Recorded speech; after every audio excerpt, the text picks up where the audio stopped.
These long dog days of summer, I mean, we just made it through a heat wave. Mama was parched through this heat wave. I was hitting up Dunkin' every single day, and I will continue to probably for the rest of my days, but especially this summer. Dunkin' is helping everyone stay cool this summer with its lineup of refreshers.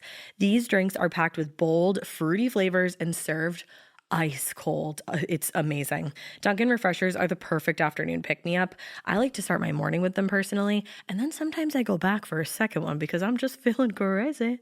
They come in a variety of delicious flavors, including fan favorites mango pineapple and strawberry dragon fruit. And then for a limited time, there's black cherry and there's pink pineapple. I'm going to tell you something right now, and it's a bold claim, let me tell you, but I stand behind it. Pink pineapple will change your life. It is so good. It has me feeling like I'm sitting in a pool, resort side, just living, honey. It's so yummy. Try your favorite flavor with green tea, sparkling water, lemonade, or Dunkin's all-new limeade. I haven't tried the limeade yet, but I'm going to. Usually I get my drinks made with green tea and occasionally lemonade, but I do really like the green tea. Or if you don't want to build your own, try one of Dunkin's curated refreshers like the Cherry Lime Ricky or the Ultimate Pink Daydream. The Cherry Lime Ricky, scrumptious. I could drink like 3 of these a day. They're so freaking yummy. Head to Dunkin' today and find your favorite refresher. Dunkin' refreshers contain less than 1% fruit juice. Limited time offer. When it comes to online college, Southern New Hampshire University is so good, it's scary. Listen, the facts don't lie.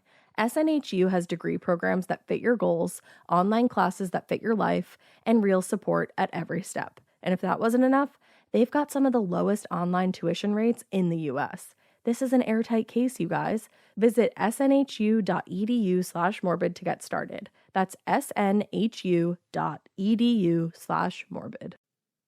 Every good detective needs a partner to support them on important cases. Think of a State Farm agent like your sidekick, there to help you along the way in your search for coverage.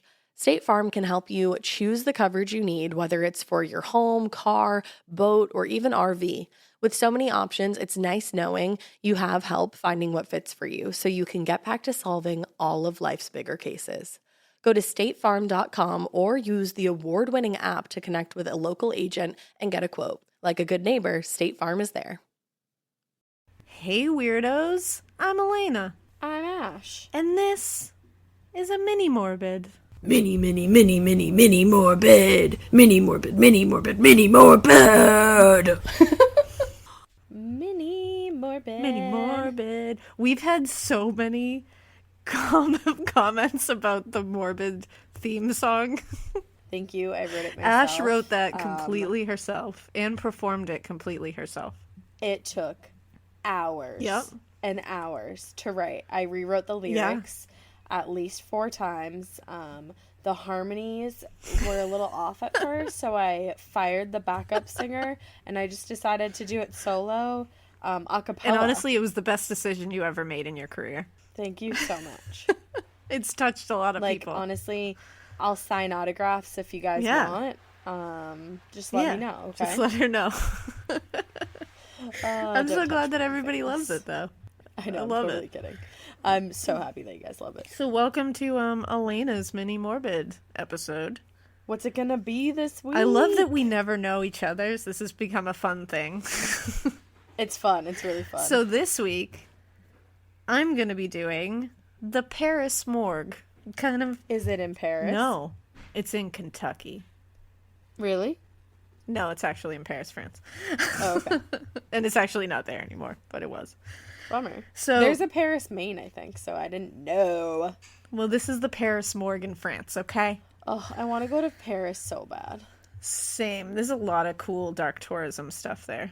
I just want to like go. The catacombs. I want to go in the catacombs. I just want to go and eat croissants and wear my beret. Same. And go in the catacombs. And wear stripes. And I need to wear stripes. Mm-hmm. It's important. It's very important. It is. Do we have any Paris listeners? Any French listeners up in specifically here? Paris? Yeah. Not the rest of France. Just kidding. We must have French listeners.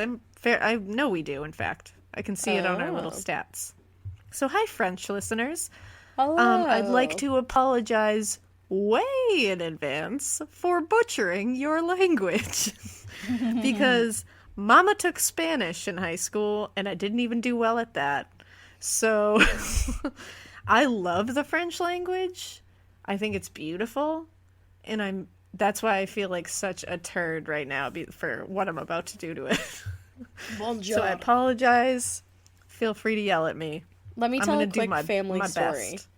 Do you remember when I was little and I was like, Alaina, how do you say your name in Spanish? And you said like, oh yeah, you said it fancy. And then I was like, how do you say your name in this language? And you said it fancy. And I was like, how do you say your name in French? And you were like, Alaina, ha ha.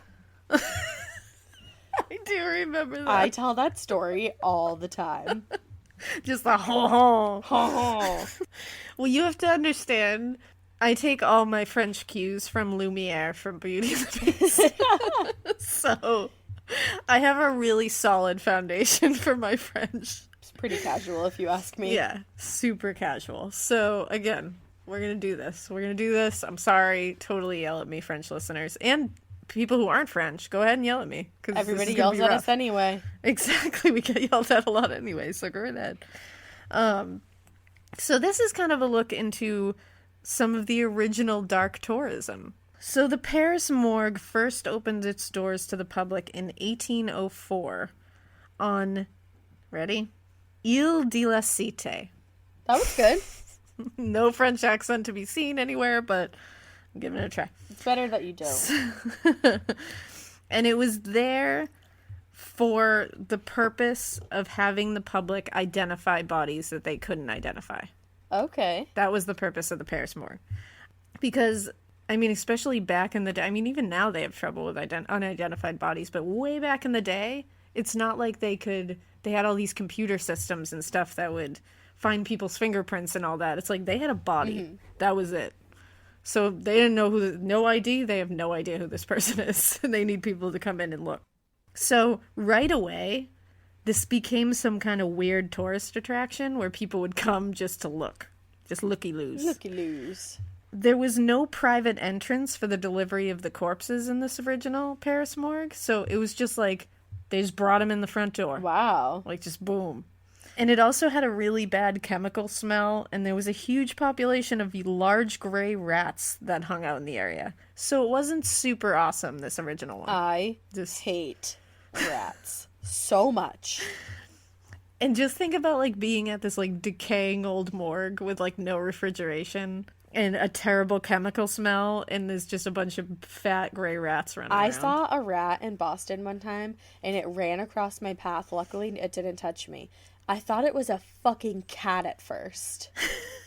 They are so big. Oh, I can't go on. No I joke. can't. They're no joke. It's like that Scary Stories to Tell in the Dark story about the kid who brings home, like, a new puppy, and it actually ends up being some kind of, like, weird mutated rat. Bye. It's the same thing. I'm busy that day. So in the 1850s, bringing a little history into this, Napoleon's prefect of the Seine, Baron George Haussmann, decided he was going to redevelop the crowded medieval Ile de la Cité to build a more spacious Boulevard Sebastopol. Yeah. So basically he was going to redevelop this area where the Paris Morgue was in, and he was going to make it more of like a cool downtown-y kind of area. Okay. So the old morgue in the heart of medieval Paris was demolished. So in 1864, a new and improved morgue was built. And it wasn't built in the same area. It was built behind Notre Dame Cathedral on the Quai de l'Archevêché. Mm-hmm. Not sure if I said that right. That's exactly it. I know it's like l'Arche, like it's supposed to be super like French, but I don't have any kind of ability to make any kind of accent work besides a really bad Australian one, so I apologize. It's okay. In that area now, the Paris Morgue is not still there, but there's like a World War II memorial at this location now. Little fun fact. But the location of the morgue to be put here, right behind the Notre Dame Cathedral, was not an accident. It wasn't like they just picked that place. It was kind of the epicenter of Paris, and it was right next to the Seine, the River Seine. So it was kind of in a good position because all the elements it needed to run were kind of surrounding it, because there was the river, and the River Sun was where they pulled a lot of bodies back then. The public was, it was in a very crowded area, so it was people to come and identify the bodies. Right. The police station was close to solve the crime. And then there were the courts close to bring the suspects. So it was kind of like exactly where it needed to be. Now, this new morgue was way bigger. It had a large salle de public, which is an exhibition room. That was good when you said public. Public? You have to kind of... Public? Yeah, you have to make it really... It's just pretty. It's prettier than my voice knows how to go. It's like a certain je ne sais toi. Je ne sais quoi. I don't really even know what that means. Oh my god, you just literally said the line from Beauty and the Beast without meaning to. Really? Gaston says she has a certain je ne sais quoi. Or LeFou says that, and Gaston says, I don't know what that means.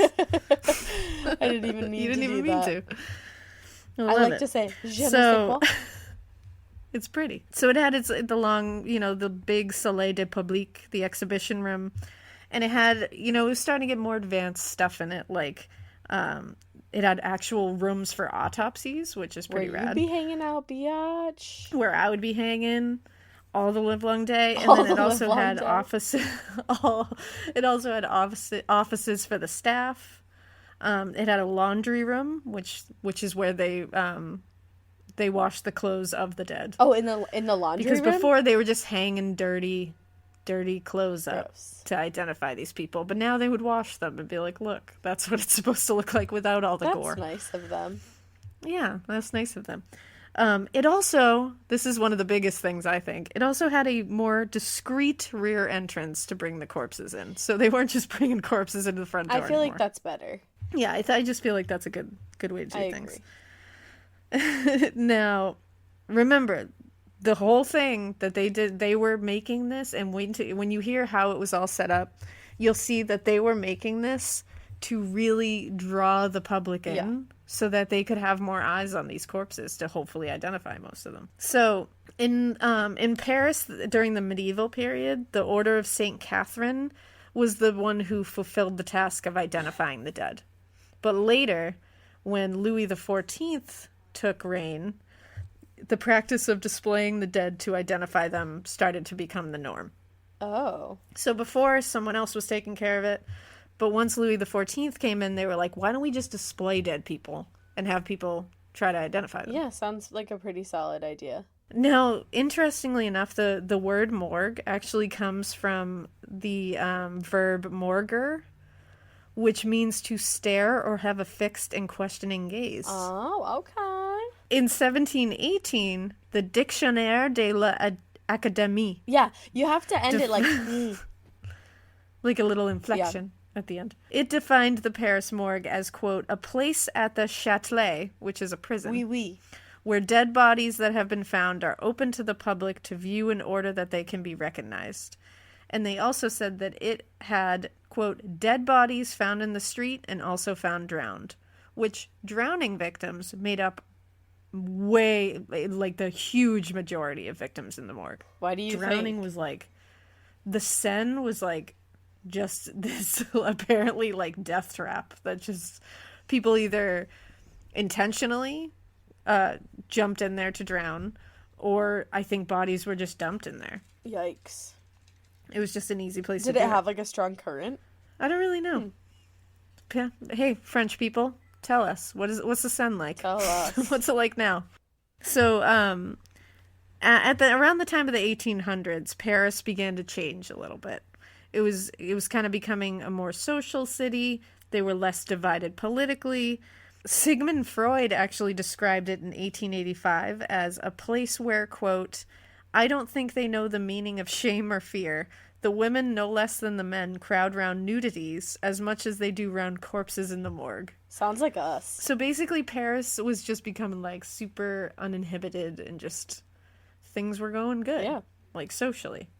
Sounds like a party. It does. It sounds like a French party. So obviously people were socializing more in the streets. People were out.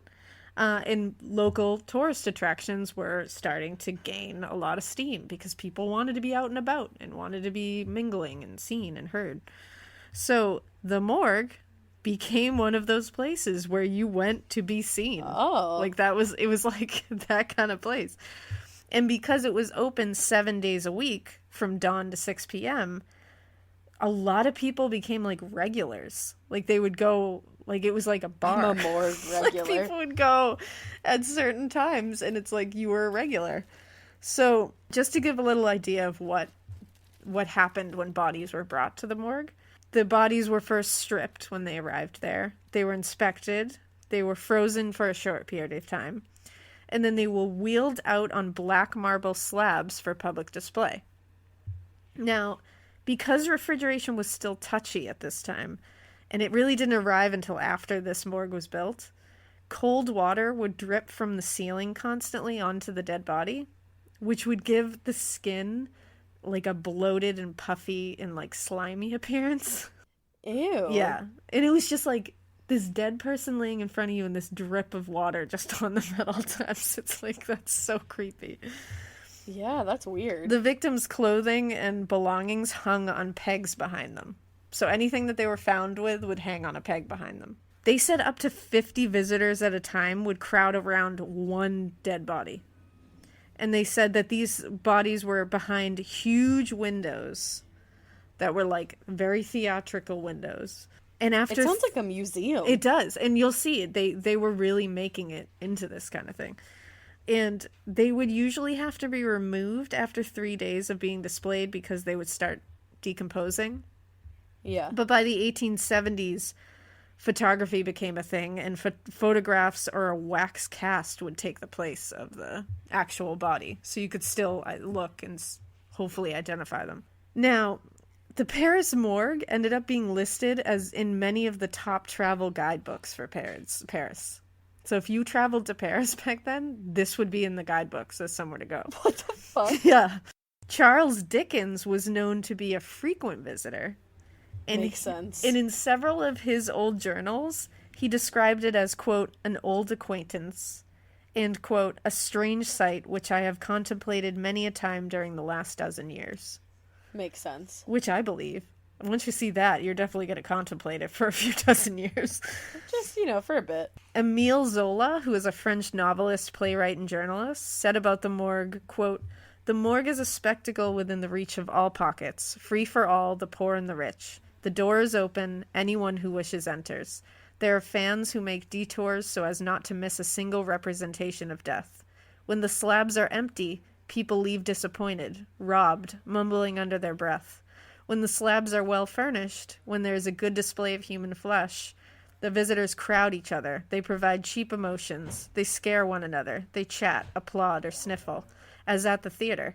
And then they leave satisfied, declaring that the morgue was a success that day. What? So that's quote. that's like a perfect description of what it was. It sounds like a carnival now. Right? It's theater. It's literally theater. That's what it is. Now, the popularity and absurdity of this tourist attraction became fodder for the media at the time as well. Like, this was huge in the media. Parisian newspapers would speculate about the identities of different dead bodies. Like, kind of, it was almost like tabloid things. Like, ooh, what's this one? Did they ever, actually identify them? Oh, yeah, they would identify people. Correctly? Oh, yeah. People would be like, oh, shit, that's my cousin. What I mean? Wow. Like, they'd be like, oh, I know that person. Do you think they said that so nonchalantly? Like, oh, fuck. Yeah, they were my just like, oh, cousin. shit, that's my cousin. And they were like, cool. And then they would just take him down and put another one there. That's exactly how it went. Next. And again, like I said, every guidebook directed people to the morgue. Some of the bodies became kind of famous. Like, they would be like the famous ones. And they would draw up to 40,000 people in a day just to see these bodies. Do you know what I'm getting reminded of right now? Remember, I don't know why I thought of this, but in American Horror Story Hotel, when she goes to visit the body of, Gaga goes to visit the body of, you did a project on him, didn't you? Oh, Rudolph Valentino. Yes. Yes. I'm just picturing, the place where, she went to go visit him, as this place. Like, all theatrical and dramatic and, Yeah, because she got, super dressed to go there and such. And that's what this was. Like, people would get legit dressed up to go to this like they would the theater. Like, yeah, I can totally picture yeah, it. that's exactly it. I love it. And sometimes police would even stage public confrontations between like a suspected murderer in a corpse.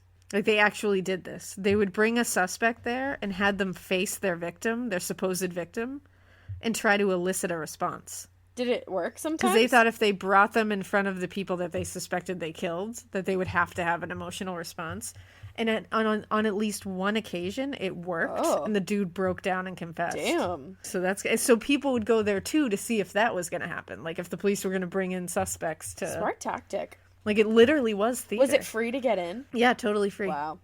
So you just show up, get to see all this stuff, and again, if the body on display was like one of the celebrity ones, people would have to wait for hours just to get into the morgue, and they would. And in a single day, tens of thousands of people would come to see these celebrity ones. Like, and by celebrity, I mean like not celebrities, but ones that gained a ton of attention. VIPs. Like there were cases, like one was called L'Affaire Bilbois in 1876, and another one called the Mr. de la Rue Vertbois. Yes. And that was in 1886. The first case, L'Affaire Bilbois, was a man who dismembered his lover, and her body was fished out of the Seine in 2 packages. So she was one that was on display. That was a big deal. Yeah. And the second one was an 18-month-old little girl found at the foot of a staircase. Oh, I don't like that. Both, no, I hate that something awful. I wouldn't want to go see that. You know, you have to say it. I would not want to go see that. No. It's not, dead babies are not something you want to go see. Yeah, that's fucked up. But both cases were like huge media sensations. So people just, I mean, that first one, I get it. That one I get. The second one, no, I don't want to see a dead 18-month-old. Like, who was going to see that? I don't understand that. Fucked up individuals. There were billboards and posters that advertised the corpses in the morgue. Oh my god. Yes, no joke. They were displayed between, and so they were behind, like I said, like huge glass windows. And these glass windows were draped with long green curtains, like a theater. Green. So it's like these green curtains would shut, and then they would open to reveal the corpse. Wow. So it was like this big theatrical experience. Was this place big? It was really big. Oh, okay. Was it one body like, on display at a time or multiple? No, bodies were laid out in 2 rows of 6. Oh, okay. They were all naked, but they would put a cloth covering their bits and pieces. And items, you know, all their other items, like I said, would be on pegs behind them. Mm-hmm. There were 2 other cases, or there was one other case called the Mysterie de Suren, which was 2 young girls that had been taken out of the Seine, and people thought that they might be sisters. Oh. Those 2, and I think the 18-month-old, were actually propped up, like posed on chairs instead of just on a slab. That's weird. Like it was like a tableau, like, you know, like a scene. Yeah.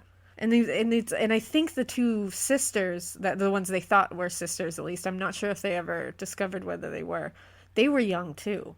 So it's like these 3 little kids. That's eerie. Just propped up on chairs, you know, like that's weird. Now, in the case of the 2 girls, they actually were misidentified first. Somebody thought they knew who they were, so they were taken off display. Oh. But then they figured out that it was a misidentification, and they were put back on display, but they had already significantly decayed. Oh.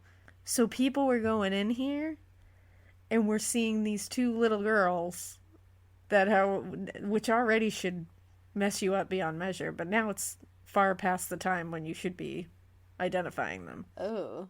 Which just added to just like spectacle. Like, you know what I mean? Like, it was just another sensation. I can't believe I've never heard of this. I know, it's crazy. It's really interesting. Now, the most famous corpse to come out of the Paris morgue you might have heard of. I'm not sure.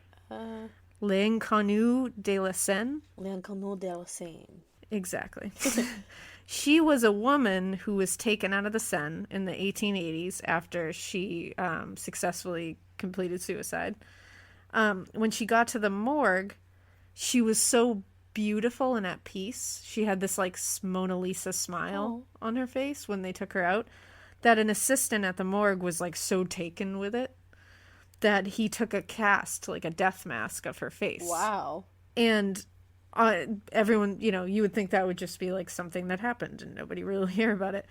But the cast has been like a fascination, like still is. And between the 1920s and 1930s, many households actually hung up the death mask of this woman.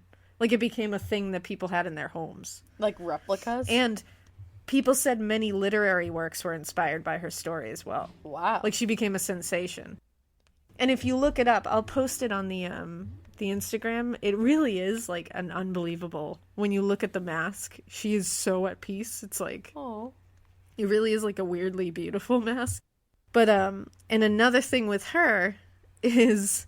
In the 1960s, they used her face as the first CPR dummy, Resuscitation Annie. Wow. So, if you've ever taken a CPR class, then you have come face to face with l'inconnu de la scène. See, you just had to say it like you believed it. I did, I really did. And I didn't even look it. down at the thing for that. I just, like, I felt it in my soul, so I just let it out. You belted it from the rooftops. Lumiere just took over my body. Lumiere. Let me say it correctly. But what's interesting too is obviously it was a public spectacle. And obviously it was like this crazy thing, right. The morgue. But Alan Mitchell, in an article called The Paris Morgue as a Social Institution in the 19th Century, actually said it also had some positive things associated with it, besides identifying bodies. He said it helped to revolutionize forensic medicine and policing, and it introduced refrigeration for dead bodies, pioneering forensic photography, and the Paris Morgue focused on autopsies, so it was also like a force of pushing autopsies forward. So it really did have a lot of positive things. Where would you be without that Paris Morgue? I'm saying, I can thank the Paris Morgue. And it finally closed to the public in 1907 over moral concerns. What moral concern? Because all of a sudden people suddenly were like, whoa. Wait a second. This is My kind name's of weird. Karen, and I want to talk to your manager. And I want to talk to the manager. And they were like, you're not from France. You're not from France. And I guess local businesses and like people were like, yeah, I'm not really into this anymore. Like, this is starting to freak me out. So newspapers kind of suffered a little bit when this closed because they kind of heavily relied on their columns that focused on these, like, who could it be? This body's crazy. Go look at it. So one journalist said, quote, "The morgue has been the first this year among theaters to announce its closings. As for the spectators, they have no right to say anything because they didn't pay. There were no subscribers, only regulars, because the show was always free. It was the first free theater for the people, and they tell us it's being canceled. People, the hour of social justice has not yet arrived." Oh. I mean, I think I'm just going to say it. I would definitely be one of the visitors to the Paris Morgue if it was around 100%. now. And you would definitely drag me with you. 100%. And I feel like a lot of people listening would also feel the same way. Oh, I would probably go. And that's okay. Like, we don't have to And feel that's like okay. weird monsters because we're interested in this stuff. And I decided to give just a quick little tidbit to make us feel better about that. Tell me. Carl Jung was a Swiss psychiatrist who founded the idea of analytical psychology. If you've taken a psychology class, you've definitely heard of this dude. Analytical psych basically focuses on the importance of the individual psyche and one's personal quest to feel and become whole as a person. That's basically what that's all about. So he was super influential in his time. And so influential that Freud saw him as Freud saw him as Freud saw him as kind of the heir to his way of thinking about psychoanalysis. So he was a big deal. Now, one of his biggest ideas was the idea of the shadow self. Oh, yeah. I learned about that in psychology. I just got really excited. Yeah, and he believes it's basically a portion of our personalities that throughout our lives becomes pushed in the shadows of our unconscious. He said, quote, "Unfortunately, there can be no doubt that man is, on the whole, less good than he imagines himself or wants to be. Everyone carries a shadow, and the less it is embodied in the individual's conscious life, the blacker and denser it is. At all counts, it forms an unconscious snag, thwarting our most well-meant intentions. So he believes that we as a species carry products of our evolutionary growth with us. So we're animals. Yeah. Like we still are. And as such, we have innate instincts for things like protecting. Sex becomes an evolutionary instinct. Aggression becomes an evolutionary instinct. And he thinks that we carry those things still from way back. And he says, but in order to conform to societal norms, we just repress those instincts and we make them more manageable for society. I like that idea. But they're there. That's true. Yeah. So, of course, these can also be nourished by unconventional upbringings as well. So, nurtured definitely can help quell or ignite these things, but it doesn't create the shadow self because we all have it hidden somewhere. It's always That's there. what he believes. So he wouldn't believe in total nurture. He would believe in a combo of both. Yeah. And mostly nature, but he would believe that nurture can help nurture it, Sure. basically. In fact, people actually complained about the invention of the guillotine in France when it was invented because they believed it was too quick and lacked the drama that they had come to expect from public executions. Fucked. So think about it. Recently, in real life, I remember seeing that there was a story recently that a couple of young girls, I can't remember if they were Dutch or not, or Norwegian, they were beheaded by extremist groups while they were hiking. The men filmed it, and it made its way onto the internet, as most of these things do, like beheadings from extremist groups. Oy. I myself had zero interest in watching this. I do not search for that stuff. But I looked at the Twitter reactions because I wanted to see other people who had watched it. I just wanted to see what the reactions were. I couldn't watch that, I feel. Most of them were people who were asking themselves out loud why the fuck they watched it and why they felt compelled to. Didn't see anyone that was like, oh yeah, that was crazy, on to my next life. Most people were literally like, I hate myself for watching that. Like, why did I do that? And they were all questioning it. Like, what the hell made me want to do that? And it just, we're all like an odd species that's there. We want to see that. Well, like, we all watched public executions. It's like the same thing as like, why do you turn around and like look at a car accident? Exactly. Like, why are we rubbernecking a car accident? Because we want to see The drama. the gore. Right. And once you see the gore, you might be like, shit, why did I look at that? Like, that just messed me up. But like, you wanted to see it. It's true. Something in you was like, quick, look at that. So I get why, these people lined up at this morgue, and it's the same thing as public executions. It's the same thing as all this stuff. And I wanted to go a little further into it, but I kind of want to do a mini-sode on this phenomenon, like the whole public execution thing. So I'm going to stop here. I liked that one. That's the Paris Morgue. That is interesting. Right? I wish it was still there, man. I would love to visit France and go see the Paris Morgue. Yeah. But it's not there. The site is there. We'll just have to go and eat baguettes. Exactly. And go to the catacombs. Yeah.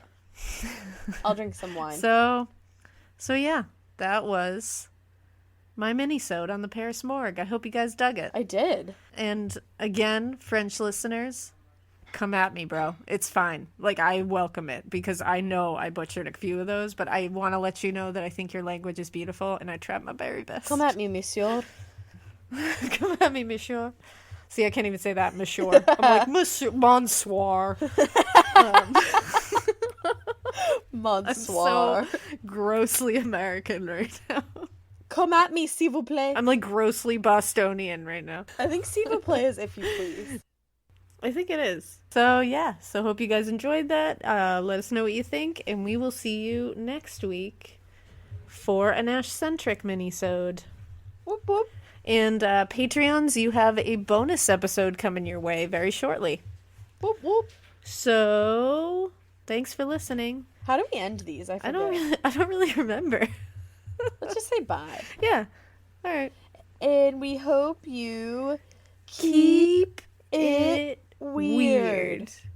But that's so weird that you open a catacomb, try to identify dead bodies, and I don't know, this isn't really that weird of an episode. Bye. Au revoir. Au revoir. Ciao, Bella. Ciao. Wasn't that Italian? Maybe. That was for sure Italian. You know what? I'm all Killing inclusive. it. Killing it. Bye. Bye.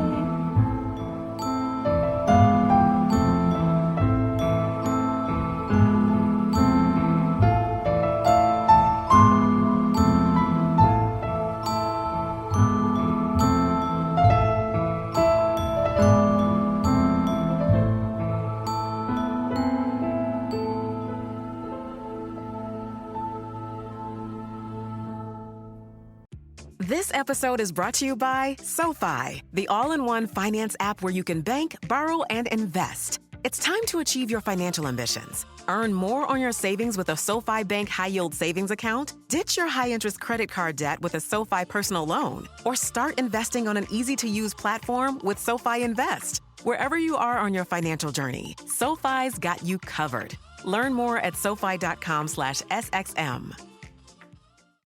You've tried melatonin, the white noise machine, the blackout curtains, the magnesium, and you're sleeping fine. Not great, just fine. At some point, you have to consider the 4-year-old pillow is doing more damage than the magnesium is fixing. Coop Sleep Goods is running a bundle sale July 9th through the 20th. The starter bundle is the move. 2 pillows plus a sheet set, 40% off. And we're not saying it'll fix everything. We're just saying you've tried everything else. Coop's pillows are adjustable, designed to fit how you sleep, not just tolerate it. Mix and match any 2 pillows at 25% off or go all in on the starter bundle. One real upgrade beats 6 mediocre ones. Head to coopsleepgoods.com/comedy. That's COOP sleepgoods.com/comedy for 40% off the starter bundle and 25% off all other bundles.